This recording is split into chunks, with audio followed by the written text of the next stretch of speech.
was over our city. We had dangerously high levels of wildfire smoke from thousands of miles away, from the gloom over Yankee Stadium to the smoky haze obscuring our skyline. We could see it, we could smell it, and we felt it.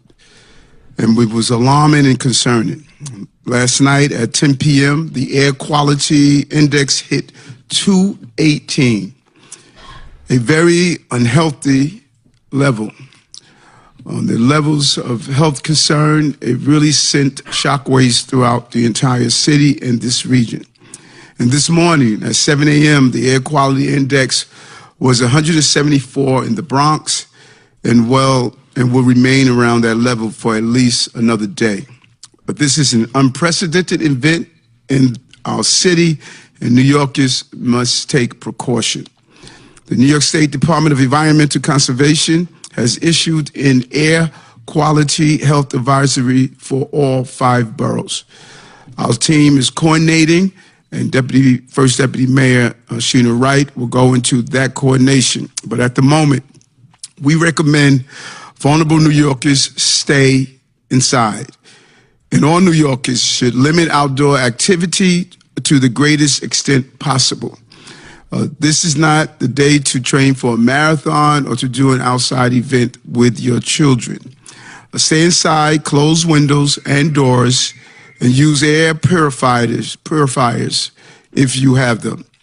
If you are an older or have heart or breathing problems, or an older adult, you should remain inside. And if you must go outdoors, wear high-quality masks such as a K95. Our students are in school today, but the chancellor has canceled all outside events as an abundance of caution. These recommendations may change. This is a moving situation, and we will keep New Yorkers informed on any changes based on updated air quality conditions. In the meantime, we recommend all New Yorkers take the precautions that they see fit to protect their health. Air quality conditions are anticipated to temporarily improve later tonight through tomorrow morning, but they are expected to deteriorate further tomorrow afternoon and evening. We want everyone to check the air quality forecast from local media outlets, the National Weather Service, or other weather air quality apps that you can access on the go. While this may be the first time we've experienced something like this on this magnitude, let's be clear, it is not the last. Climate change is accelerating these conditions, and we must continue to draw down emissions, improve air quality, and build resiliency. New York City is clearly a national leader on public health and climate action. And these dangerous air quality conditions are clearly an urgent reminder that we must act now to protect our city, our environment, and the future of our children. Finally, I'd like to point out that we have the city's best doctors and hospital administrators working on our team. We have the best emergency management, the best climatologists, and many other skilled and dedicated people working for the city and helping make these decisions. I urge all New Yorkers to listen to them and draw on their expertise as we cycle through this issue. Now I want to turn it over to the Emergency Management Commissioner Iscombe. Thank you, sir.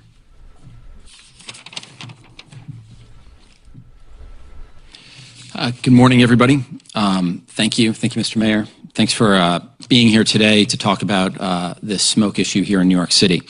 So as many of you know, smoke traveling from the current wildfires along the Canadian border has significantly impacted air quality here in New York City and throughout the Northeast. This is something that began to rapidly deteriorate yesterday afternoon. Smoke is something that is notoriously difficult to forecast. Unlike weather, there's a lot more variables that go into the creation of smoke. For one, the amount of fire being created on the ground, the ability of firefighters to actually put out those fires, what is actually burning, and then in addition to that, you have all the complexities of the forecasting of the weather systems that could then drive that smoke into this area. And so the air quality significantly diminished, rapidly deteriorated late yesterday.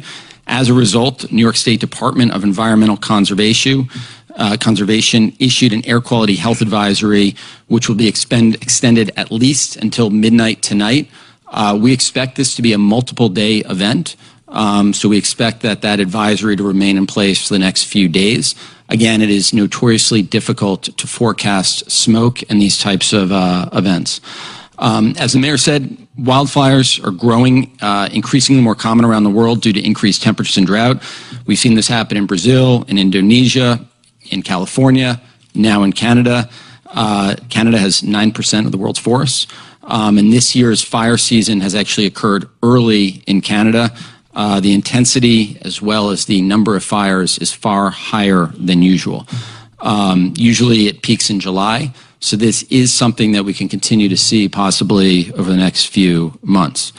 New York City Department of Health and Mental Hygiene and our agency, Emergency Management, advises everybody to limit outdoor activity as much as possible. We're also urging New Yorkers to keep your windows closed. If you're using an air conditioner, be sure to close the fresh air intake to prevent outdoor air from entering your home. And as the mayor said, latest smoke models show further deterioration in the early afternoon through tomorrow morning, with smoke conditions possibly looking better sometime tomorrow during the day, with improvements possibly tomorrow night into Friday morning. But again, difficult to forecast. This is going to be a multiple day event. It is very, very important that all New Yorkers sign up for Notify NYC. You can sign up by calling 311, by going to nyc.gov/Notify NYC, making sure that you're getting the information you need, following our social media channels to stay attuned of the information that is being put out there about air quality. Finally, we've been putting out a lot of Notify NYC messages over the last 24 hours. We've also been hosting interagency meetings and meeting consistently with City Hall. As I said, finally, before turning it over to Dr. Vassan, the best protection, especially if you are somebody who is vulnerable, is to stay indoors for now and to make sure you have the information you need to keep yourself and your loved ones safe. Now over to you, Dr. Vassan.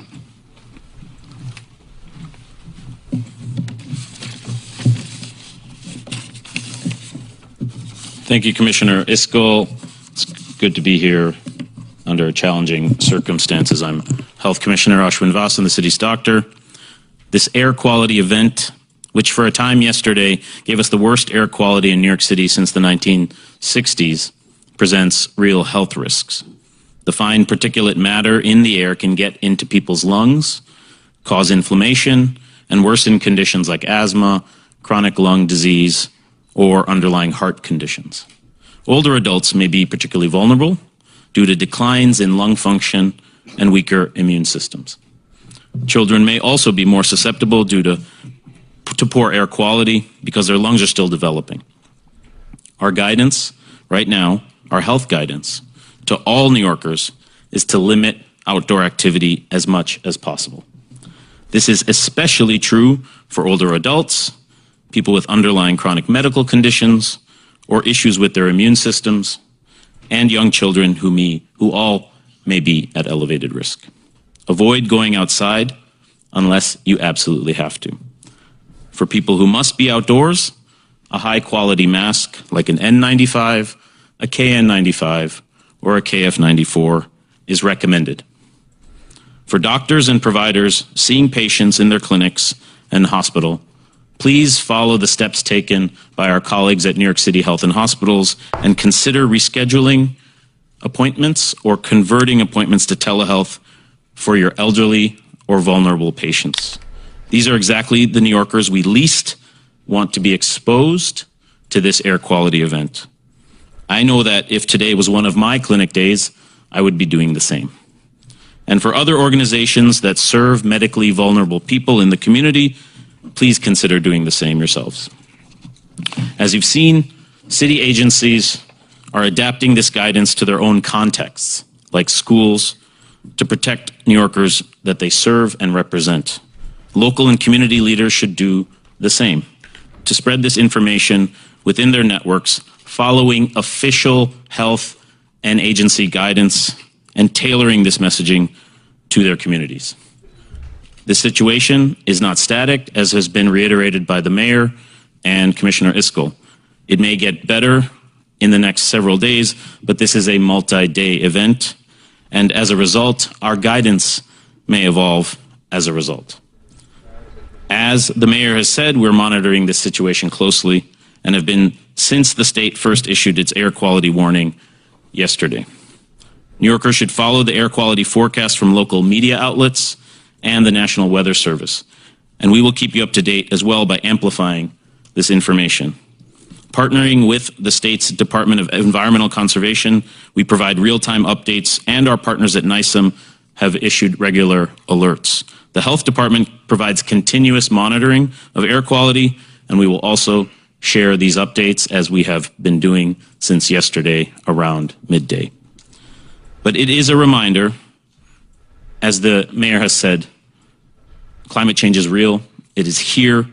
The extreme weather and disasters like these wildfires thousands of miles away land right here in our great city and impact our health. We are all connected in this global challenge, and no one is spared. As we have done for years, we are here to keep New Yorkers healthy and safe as possible. Thank you.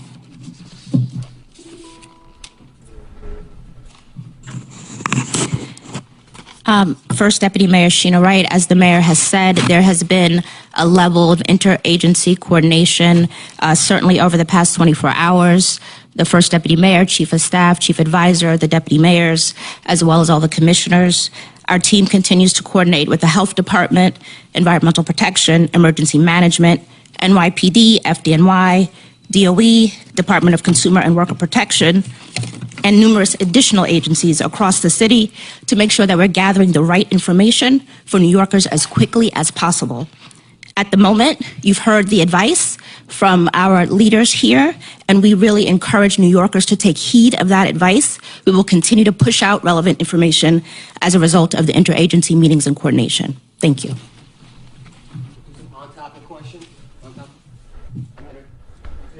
Two questions. Is there anything being done specifically, boots on the ground? You mentioned the Bronx, Mr. Mayor, and particularly medically vulnerable communities when we know the air quality already suffers due to environmental racism and the like. And then, Dr. Bassan, are we seeing any sort of surge at the hospitals with respiratory conditions yet? I'll start with the second question. We've been in touch with our colleagues at the Greater New York Hospital Association and as well in discussion with Dr. Katz and his team at Health and Hospitals, and thus far we are not seeing an uptick in emergency room visits due to compromise or complications from this air quality event. That could change, and we're monitoring that closely. You raise an important point about underlying air quality. There are obviously neighborhoods in our city with worse air quality than others, which is a function of, and higher rates as a result of asthma and chronic lung disease, which is a function of the environmental exposures as well as housing and other impacts. The major thing we're asking for is for trusted community messengers in those neighborhoods to amplify this message. Follow the official guidance. Do not become subject to rumors, tweets, anything on social media. Follow this official guidance for this rapidly moving situation, and we will be in close touch with all of you if that situation changes. Mr. Mayor, the recommendation has been to limit physical activity. Trash collection continued this morning. Is any consideration being made to discontinuing trash collection?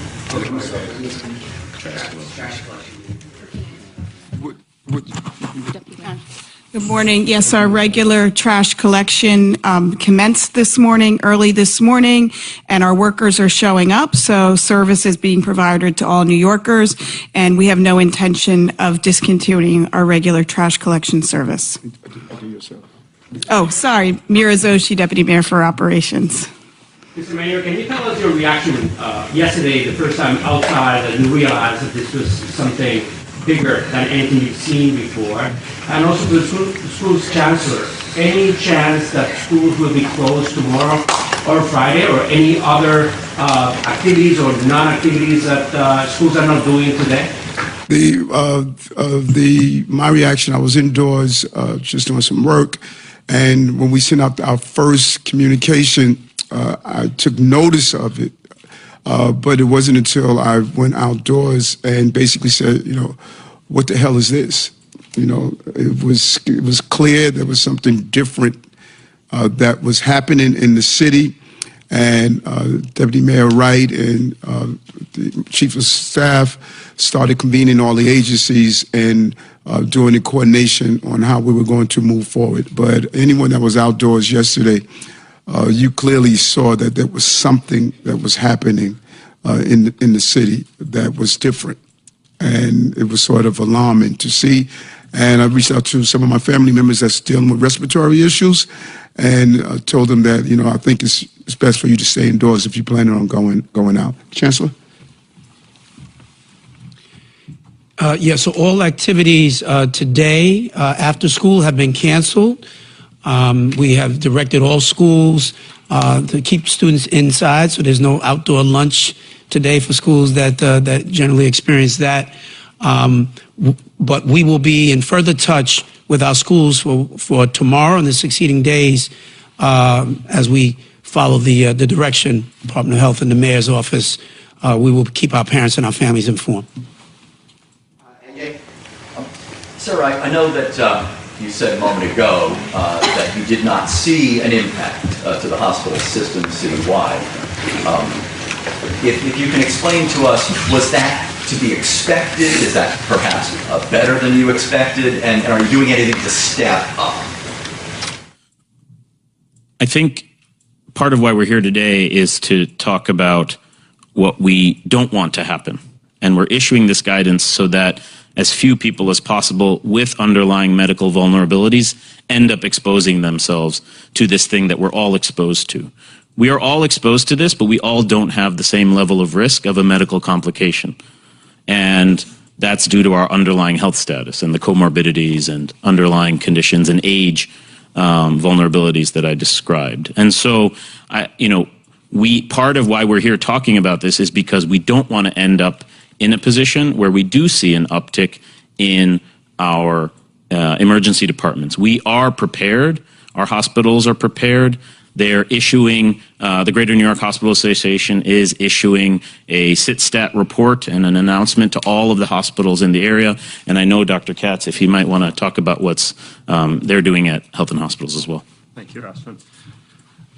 Good morning, Dr. Mitch Katz, CEO of New York City Health and Hospitals. I checked right before today as to whether or not we're seeing any additional volume in the emergency departments where you would first see it. So far not, but I want to point out that the rapid deterioration yesterday, fortunately for New York City, occurred after the busy work hours. So most people by that time were already at home. And I think part of the importance of today is this is now the busy time in the city, and especially through the afternoon, right? We don't want people outside. But the things you would expect to see are more asthma attacks, more heart attacks, more people coming in with angina, chest pain due to not sufficient oxygen. This has all been well documented of what happens with bad air quality. There's no scientific question as to the negative impacts of bad air quality in the fires in California. They were able over time to see the harm, and here, that's why it's so important to us that people, especially people who are vulnerable, stay inside. Back, give your name and outlet. Sure. Antoine Lewis, Fox 5 News, this is the Commissioner of Air School. You said that the quality level last night was 218, and it's 174 this morning in the Bronx.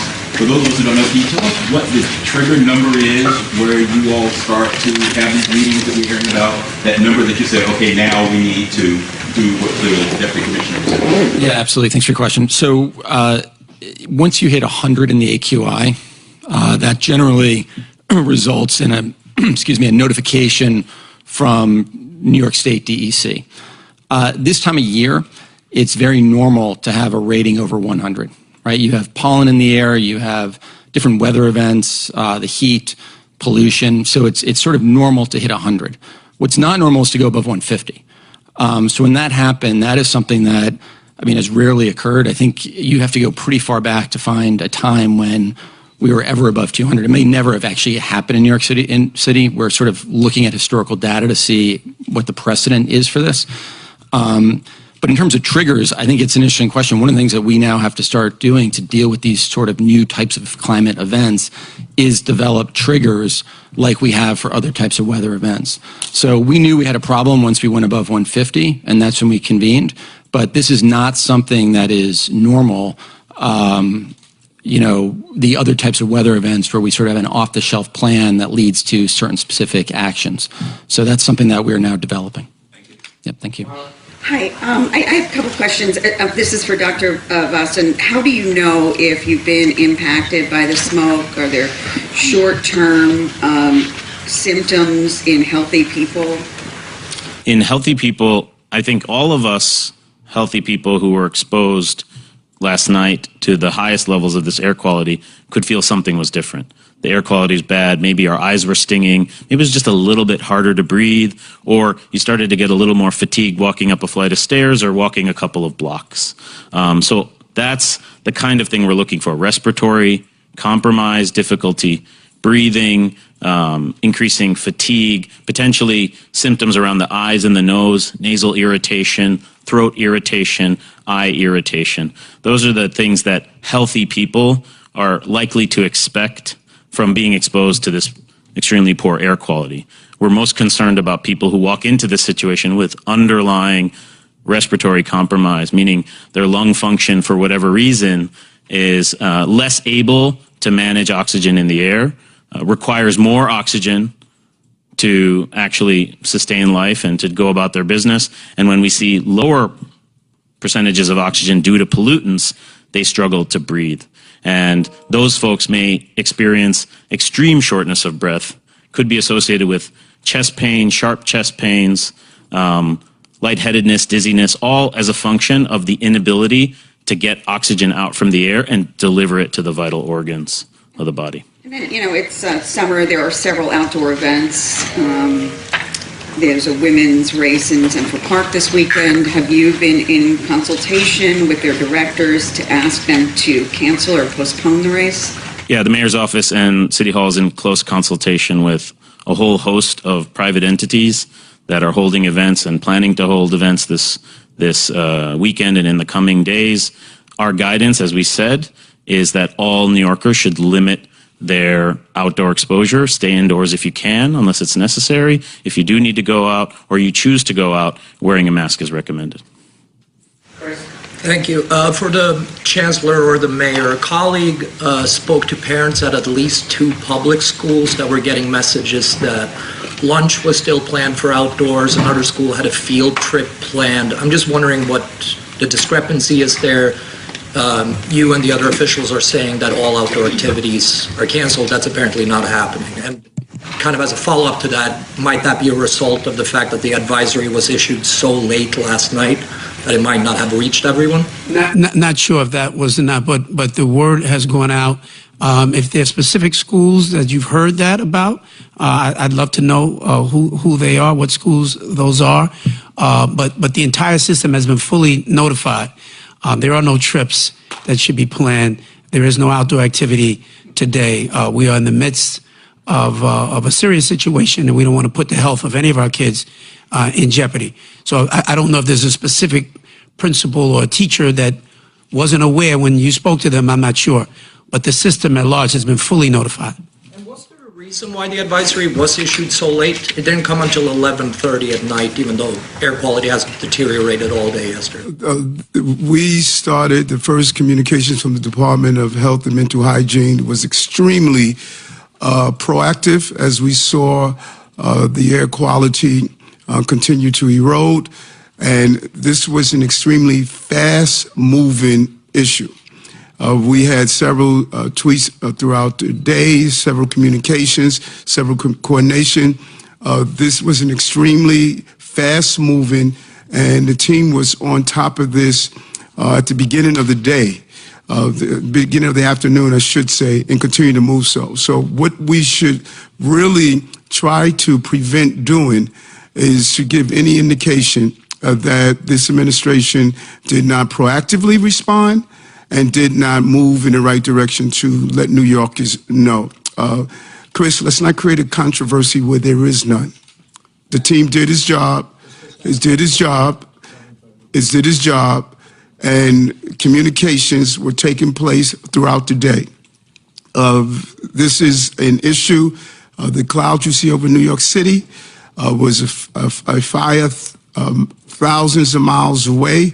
This is the challenge we're doing, and there are going to be more issues like this, and there's no blueprint or playbook for these type of issues. It's the most important thing we can do, as we've done tabletops in this administration. You want to be as prepared as possible, but there is no planning for an incident like this. Proper preparation allows us to convene ourselves so we can make the right decision and the right calls. And that's what the deputy mayor and the chief of staff did by bringing a team together to respond to this unprecedented event. There were no late notifications. We started in the early afternoon and we continued throughout the day. Our role as an administration is to make sure that we give good information but don't create panic. That's what we're doing. That's what we did yesterday, and that is what we're doing now. Can you elaborate on how the FDNY and the NYC are working with this city to address the air quality? For example, we had quite a few viewers calling into our station yesterday saying that they smelled smoke inside of their homes as a result of the fire, and then calling the departments. I can only imagine that that's a waste of time for them. Yeah, it's a waste of time for Departments to be responding to just anytime anyone calls the FDNY or the New York City Police Department, we're going to respond. There are no false alarms for us. We have an obligation and responsibility. If someone calls, they smell smoke in their homes, we're not going to try to analyze that. We're going to immediately go there because timing is everything. And we know that an incident like this, where it is smoke and not just a cloud, it can send a false belief that you're having a fire at your home. But we're going to respond to every call. We're not going to try to determine if it's accurate or not. Commissioner Iscol, you said there's a possibility we could see air quality like this more over the next few months. Do you know what that could look like? Would it be the same as what's happening now? I know this is unprecedented, but just curious. I don't. There's too many factors to predict. So, I think what we do know is that fire season has come early. We know that generally fire season in Canada is in July. We know that we're seeing an unprecedented number of fires and the difficulty they have putting it out. You put that together, it is likely that we will see further events like this. Mr. Mayor or Dr. Hassan, has there been any conversation about giving out free N95 or other types of high-quality masks to vulnerable communities, especially in places like NYCHA? Yeah, thanks for that question. And there has been conversation. I think we're working through that plan now. There's obviously PPE that we've stockpiled throughout the pandemic, and deploying that appropriately is something we've definitely considered and are considering. I think the important message is that community organizations that serve these vulnerable populations in vulnerable zip codes with underlying medical comorbidities really need to take this official guidance and tailor it to their communities. The city will do everything we can to make it easier for people to get the tools they need.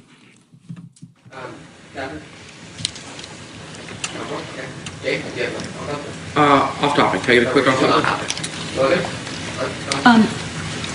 Mayor Adams, I don't want to insist on the earlier point, but it sounds to me that you said earlier that the alerts didn't come from the agencies, but rather that it was your initiative to reach out to the agencies. Can you go into that a little bit more? I don't understand the question.